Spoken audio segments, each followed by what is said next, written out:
Welcome to Financial Detox. We're your hosts, Jason and Alex from IDA Wealth. Your financial journey of pursuing better and true financial peace of mind starts here.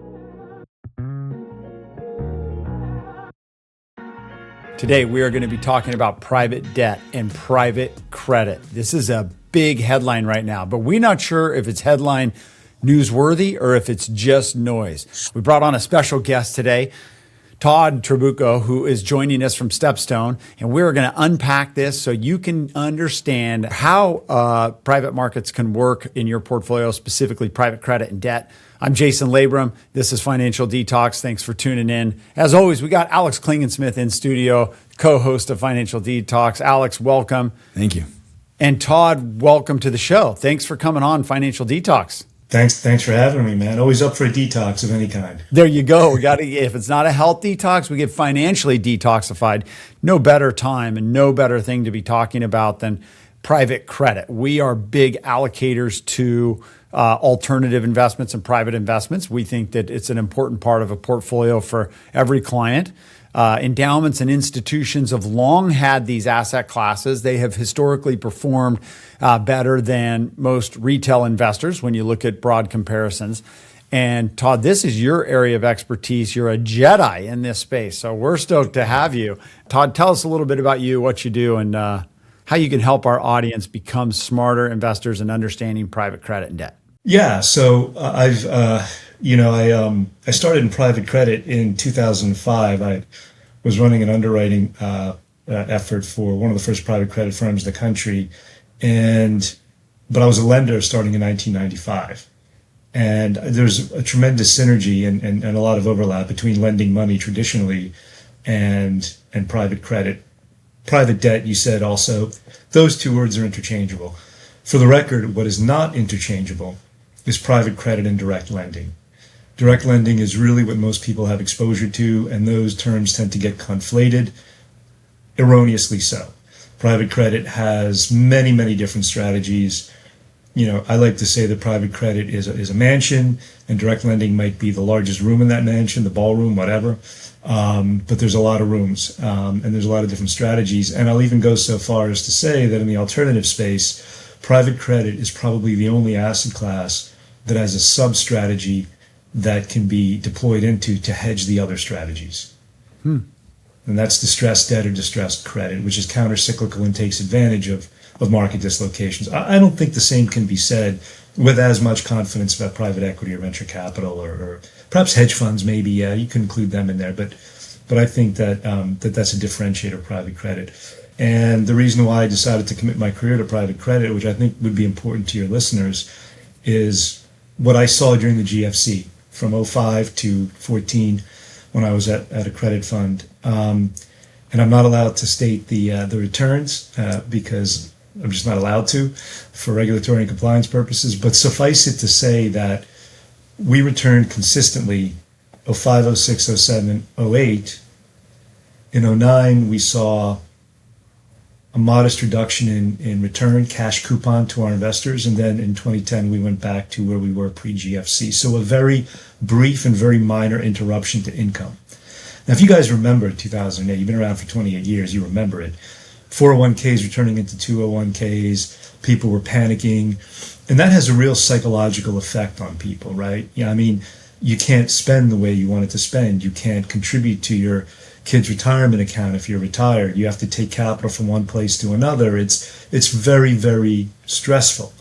Yep. And I did a thought experiment at the time. If everybody in the world were invested in our fund, impossible. You couldn't do it, but just as a thought experiment, you would have had a much easier go, and you would have been able to sleep at night, and your lifestyle would not have changed materially or for any sort of protracted period. And I thought to myself, this is a tremendous solution, and I really believe that. My own PA is heavy in private credit. I'm older, and so I'm transitioning my portfolio into private credit, and I think that it's a tremendous source of stable income. And we can talk about volatility and valuations, and we can talk about all that. Yep. But at the end of the day, I think it's not tax efficient for your clients. I get that. But at some point, there's a trade-off between pursuing the tax efficiency of capital gains tax in a liquid equity portfolio and the volatility that comes with that. And that's the decision that every investor has to make. Todd, we talk about volatility to clients a lot. We try and distinguish between volatility and risk, right? Risk being, hey, I took a chance on something, it went away, I lost everything, it's not coming back. When we construct portfolios for people, if it's properly diversified, you probably don't have risk per se if you define that as the possibility of losing everything in a single, event and never getting it back. You do have volatility. And then volatility, though, as you alluded to, can turn into risk, because if somebody's experiencing pretty intense volatility and they start to panic and make those behavioral blunders, those toxic financial decisions, then they end up selling their portfolio at exactly the wrong time. It's human instinct. We will sell it at the wrong time. So I think what I heard you say is that by incorporating private credit or debt, so it's basically a private bond, and I want to unpack, kind of simply talk about that a little bit more, what you introed with. You're basically lending your money to an institution, a company, some borrower on the other side. You're lending your money, you're getting paid interest with a promise to get your principal back at a certain date in the future. So it's just like buying a public bond, publicly traded bond. It's just private lending. Private credit, private debt is private bonds. Is that correct? And how would you elaborate on that? At a very high level, that's absolutely correct. But I think there are important differences between public fixed income and private debt. Tell us about those. Sure. And we can talk about the volatility. And you've done a great job differentiating between volatility and risk. Now, I'm old enough to remember JP Morgan's risk management tool, Value at Risk. I don't know if you remember that or not. And the measure of risk is the volatility of the asset. And the risk in an option is you look back and see what the daily vol was and or whatever, quarterly vol, whatever you want to use. And that's how you assess the risk. You don't assess the risk of earnings. You don't assess the risk of competitive pressures, of obsolescence, of any of that. The risk generally, and I'm not saying this is how you guys do it, but I think that in the canon of or the catechism of financial investing and portfolio construction, certainly at the retail level, risk generally is assessed as the volatility of underlying asset prices. And that's not always driven by intrinsic value now, is it? Sometimes it is, but not always. And you alluded to some of that. There can be herding behavior, there can be irrational behavior, there can be portfolio reallocation decisions that drive decisions. And so what alternative assets generally do, including private credit, is they tend to focus on the intrinsic risk of the underlying asset and less on what will somebody pay for it today. That's usually not what they focus on. They focus on the underlying ability of a borrower, in the case of private credit, to repay. Now, all that is to transition into what's the difference between the public fixed income markets and the private fixed income markets. And I think there are several very important differentiators.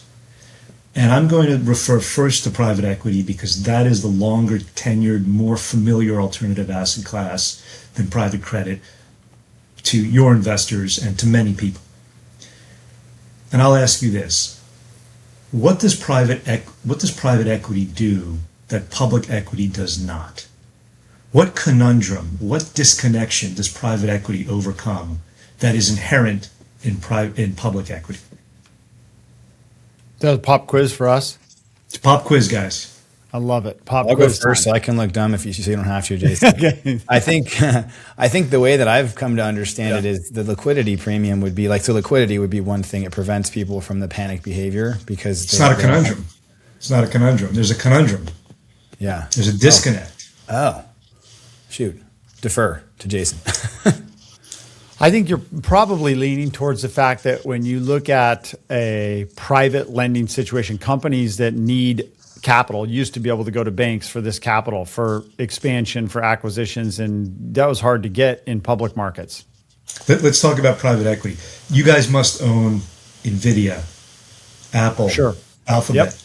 Tell me about your control over those businesses. There you go. Okay, gotcha. Zero. And what private equity's done is it's broken the blood-brain barrier between ownership and control. The private equity firm not only owns the company, it controls the company. And that is extremely important because you can drive outcomes much more easily. You don't just sell when you don't like what the strategic decisions are being made at the board level. You can actually influence them. And the same can be said about private credit. So if I'm a bondholder, and I'm one of 100, and I see EBITDA deteriorating, and I want answers, I have a choice. I can try to get the CFO on the phone, and maybe I will if I'm a big enough holder and I'm an important enough institution, and maybe I buy enough from the investment bank, and I call up my broker and say, I want to talk to the CFO. Maybe they can arrange it. But if I'm not, I'm going to have a much harder time with it. So what am I going to do? I'm going to make a decision and really do the only thing I can, which is say, I don't like what I'm seeing here. I think I'm going to go ahead and maybe I'm going to sell to somebody else who could do better with it.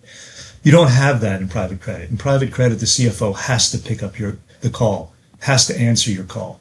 If they don't, they're going to get a real talking to, Yeah. And they're not going to get any future loans. And you're not going to get any future loans, right? And so this goes through all matters of private credit asset classes. If you talk about aircraft leasing and you lease an aircraft to Delta, let's say, the logistics manager and the fleet manager will pick up your call if you have a question about your airplane. He has to. And so, or she has to. And so the ability to control the asset is extremely important because that everything pivots off of that. If you're controlling that asset, you can control the covenants, you can control how you respond, you can control, or at least influence outcomes more easily by getting to the table faster. It's one party that has to interact. And you don't really have that in the fixed income markets. Now, Alex, to your point, you give up liquidity for that. And I hear this all the time, that there's a illiquidity premium in private credit. And I look at it the other way. I say, I don't ask clients, how much liquidity are you willing to give up for private credit? Why don't we ask ourselves, how much volatility are you willing to accept for volatility in the public markets? Right. That makes sense. How important is that liquidity to you? Are you willing to watch prices go up and down, perhaps without any intrinsic meaning behind it? Okay, then you got to, take it. And I think that there's a place in every portfolio for fixed income, but I think that trade-off often is miscast.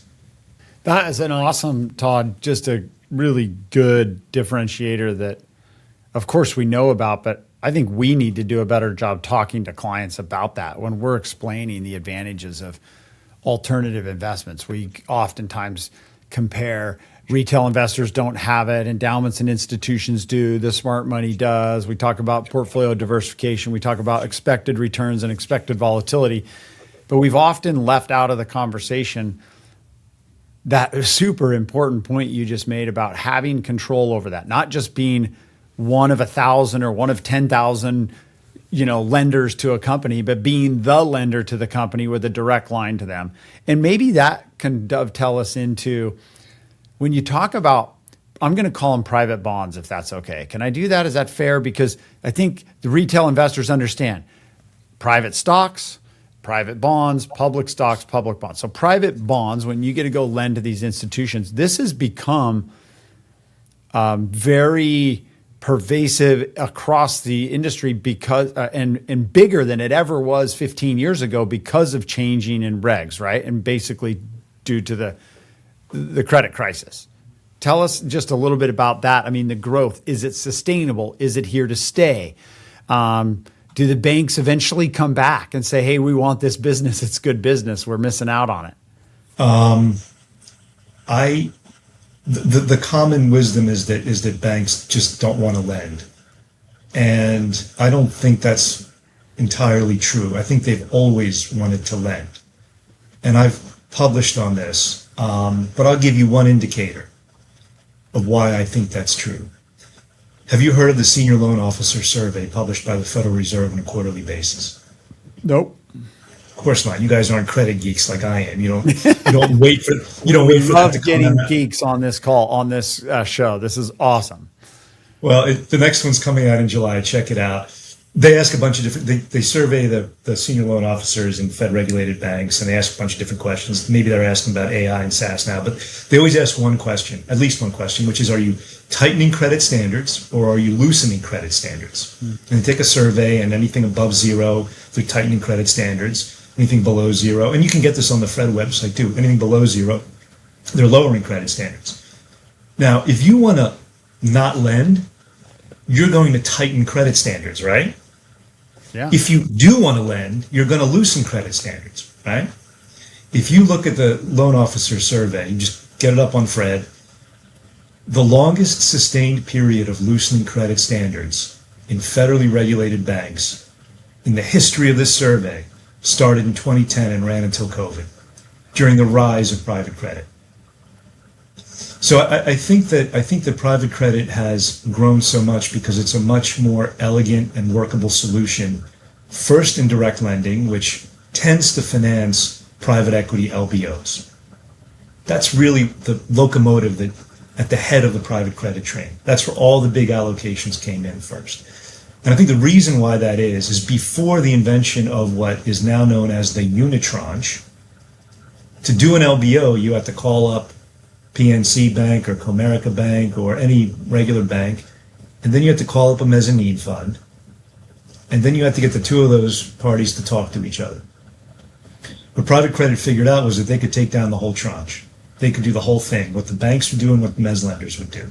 And that's an infinitely easier negotiation with a private equity sponsor. And once that happened, the train started to accelerate. And banks can't compete with that because they can't lend as much. They still want exposure to corporate borrowers. And if you look at the ratio of corporate and industrial loans to GDP going back 30 years, it's oscillated in a tight corridor of 8 to 10%. 8% of GDP after recession, then it goes up to 10% when the recession hits, capital rationing kicks in, and they stop lending. So I think banks have always had an appetite to lend. They just haven't had an appetite to lend. They're constrained to lend the way direct lenders lend. And so it's very much the same playbook in terms of managing the assets, being on top of your borrowers, getting your quarterly, monthly reporting.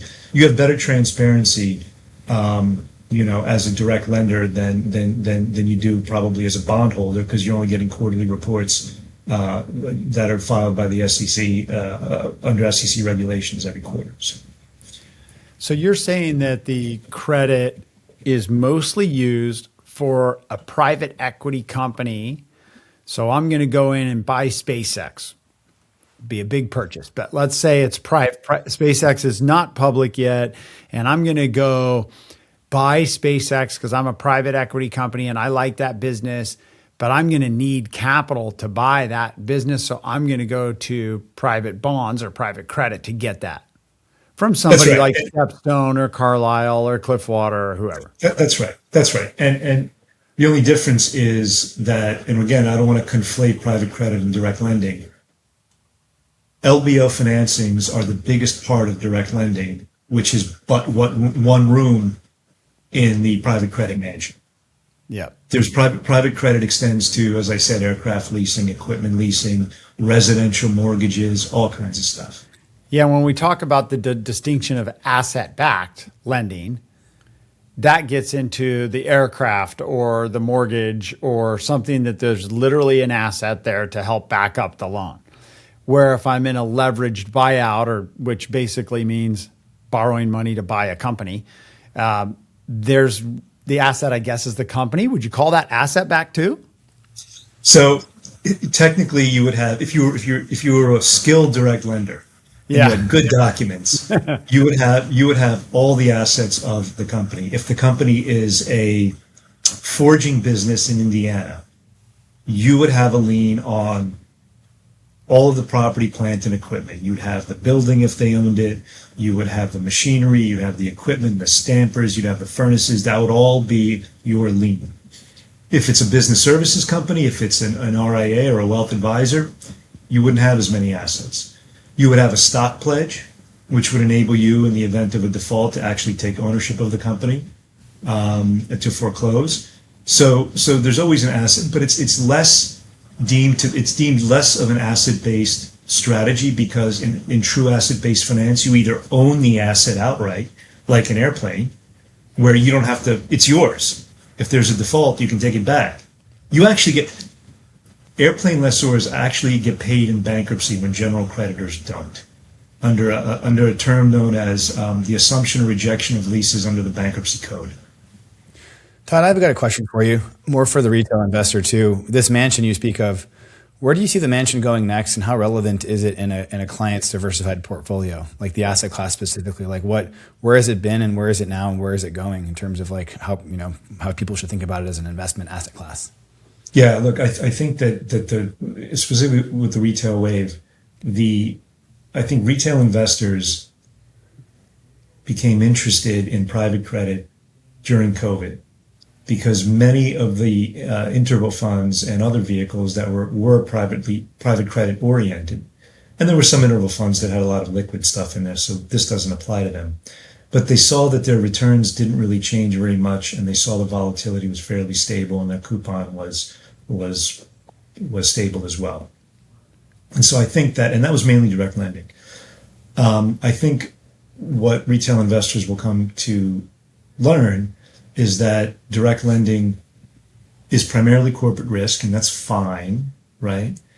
But you can get other diversifying risk through private credit as well, which is more the asset-based stuff. It's why you might see in a retail portfolio an allocation to a high-yield corporate bucket, maybe a high-yield RMBS, maybe a CMBS, things like that. Agency mortgages.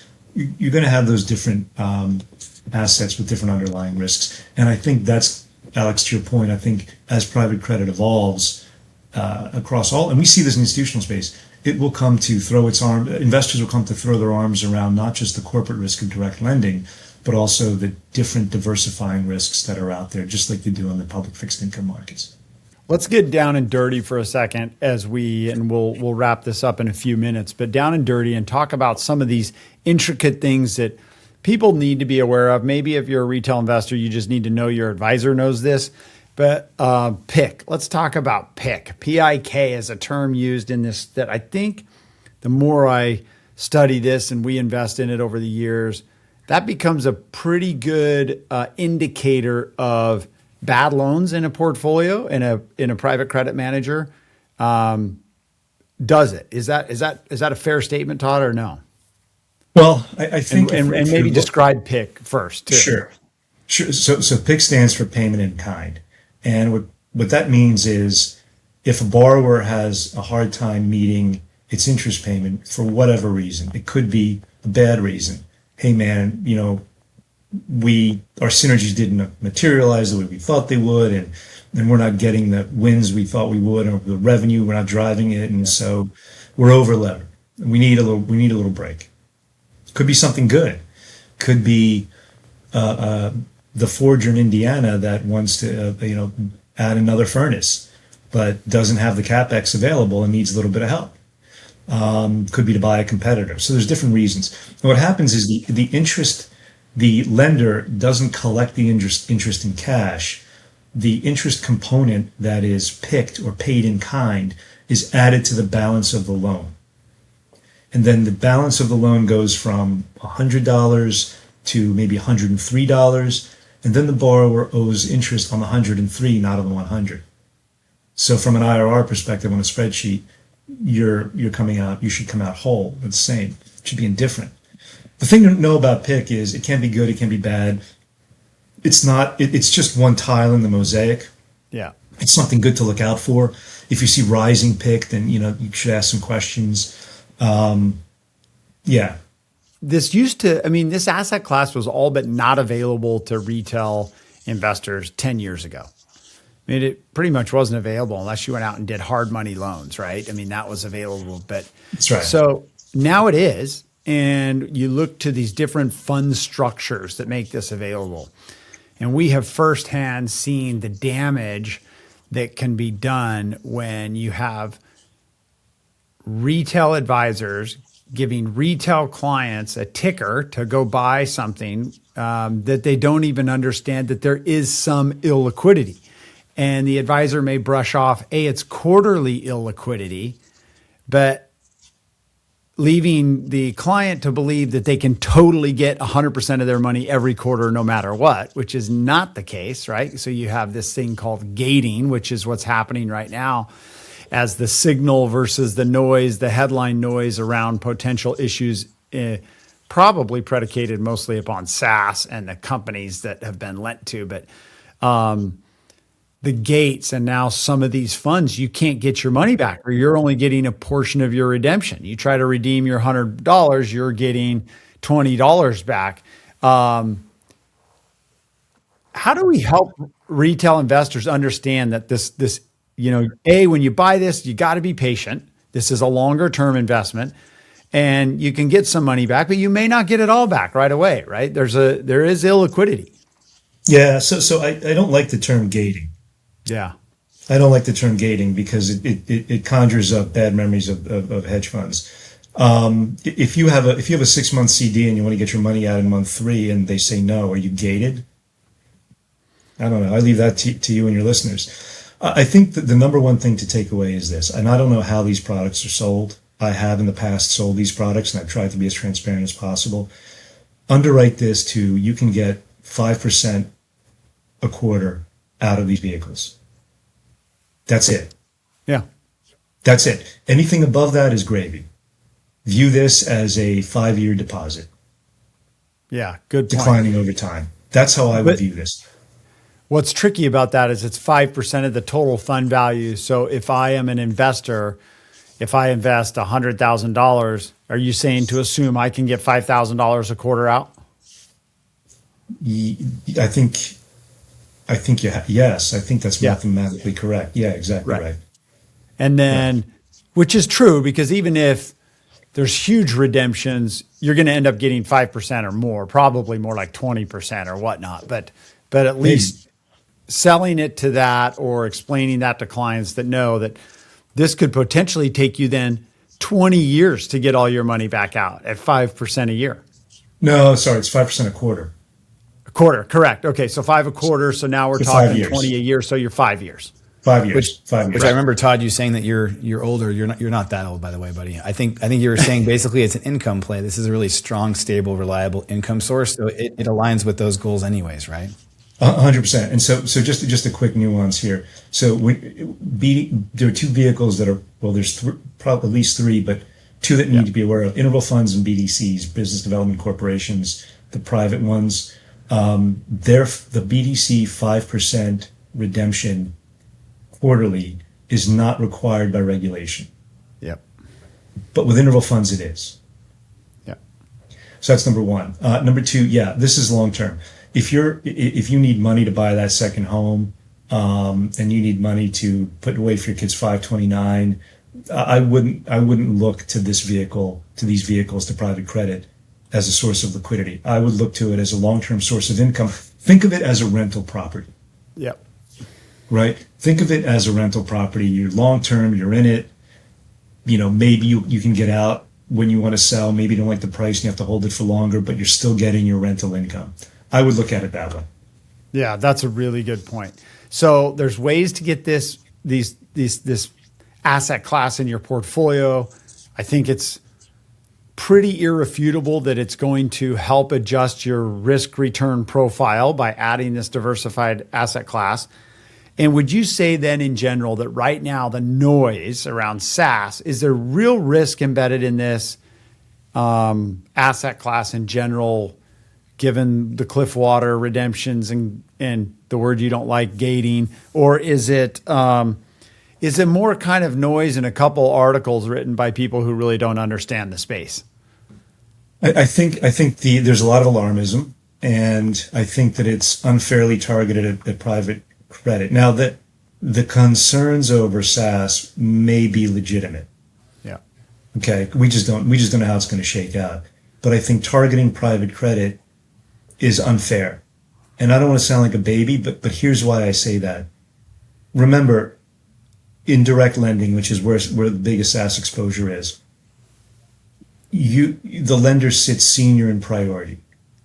So the entities that are going to be hurt first are the equity holders, whether it's venture capital or private equity. And we never hear about that. And I don't want to engage in whataboutism, but it would strike me that a more balanced reportage would outline that. But there's never any discussion about what happens to the owners of the SaaS businesses, only what's going to happen to the lenders to the SaaS businesses. And so as a result of that uneven treatment, I think that there's too much hype and alarmism around private credit. Well, and a good point you make too is the risk in equity is very real. Like if you owned a single company, the risk is potential total loss. I mean, you could lose it all. And the recovery rates historically on private credit and debt has been pretty phenomenal in the recovery rates. So even on the low default rates, there's still a high recovery. So, and the kicker, I think, is that you're getting almost equity-like returns in an asset class that presents much lower volatility. That's attractive. It's attractive. It also smells, let's be honest, it smells fishy, right? Yeah. Right. And I think what's missed there is the reason why you get those returns is because it's so much harder to do. Yep. I submit to you it's easier to build a portfolio of high yield bonds. The three of us could probably do it, than it is to deploy the same amount in a well-structured private credit asset. It's just harder to do. It's harder to find. Those assets are harder to find.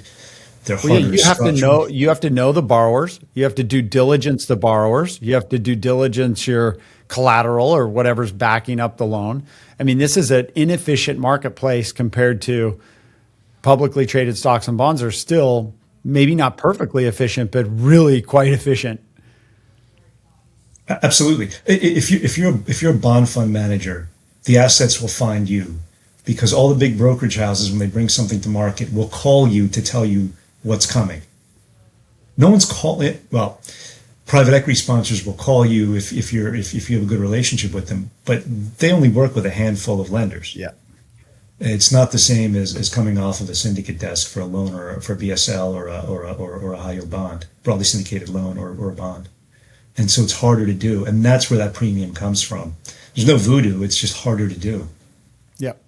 And it's also why there's a little bit more cost associated with private investments in general. There's a lot more work that goes into reading all the public reports that tell you everything you need to know that's publicly available about a company. So, Todd, thank you. Alex, how do you wrap it? Alex, you're always good at putting a bow on things and bringing it back to the tangible financial detox listener, our clients, our prospective clients, and just consumers out there trying to make good decisions. I think this was definitely, we've done a few shows on this topic lately, Todd, and this is definitely the one that I think will be the most educational for folks to hear some of the acronyms. I bet you say that to all the boys. No, a lot of this stuff, no, it's true. And I think it's even more relevant than ever just with this wave of AI is everybody's catching attention on the AI headlines. And so that's why I asked you, Todd, and you answered it great. You kind of you omitted the future part a little bit. Maybe that's on purpose because it's impossible to predict the future. And I appreciate. Yeah, I appreciate that. Our clients ask us this all the time, right? So Jason and I work especially with our advisory team. We have a little over 700 clients at this point across the country, across the world. And they ask us every day, all day, like, what are you doing on our portfolios? What are you changing? What are you going to do next based on this or that or the other? And I think private credit's one of the most interesting ones for me, at least, because it's something that has become, I don't understand why we don't public bonds. Jason and I debate about this all the time. I hate public bonds. And he's like, well, no, there's a place. I'm like, well, why? So yeah, why do you want to? He's not wrong. If you need to put your money somewhere and generate income and to save up for the summer house or to save up for college tuition, that's a great place to put it, man. Yeah. I just love it because it does show our listeners, our clients too, and prospective clients that we literally are debating this every day, all day with people that are much smarter than us, experts in the fields like you, Todd. So thank you for being on the show. Yeah, my place this is a lot of fun. As for our listeners, thanks for tuning in. As always, Financial Detox, we're here to help you make better decisions, manage your wealth for maximum impact. Private credit is an important asset class you need to understand, as well as private equity. This is here. The future is here, and now retail and normal investors, the mass affluent, the high net worth can get access to this, and you can probably create better portfolios if you allocate this way. So Todd, again, thank you. Thank you to StepStone, who's one of our great resources out there in the community, and they help us get educated ourselves and get allocations to great investments. So thank you so much. And for our listeners, give us a like, subscribe, check in, give us a call at our phone number on the website, or you can email jason@financialdetox.com. And we look forward to catching you on the next show. Cheers, everybody. Bye-bye.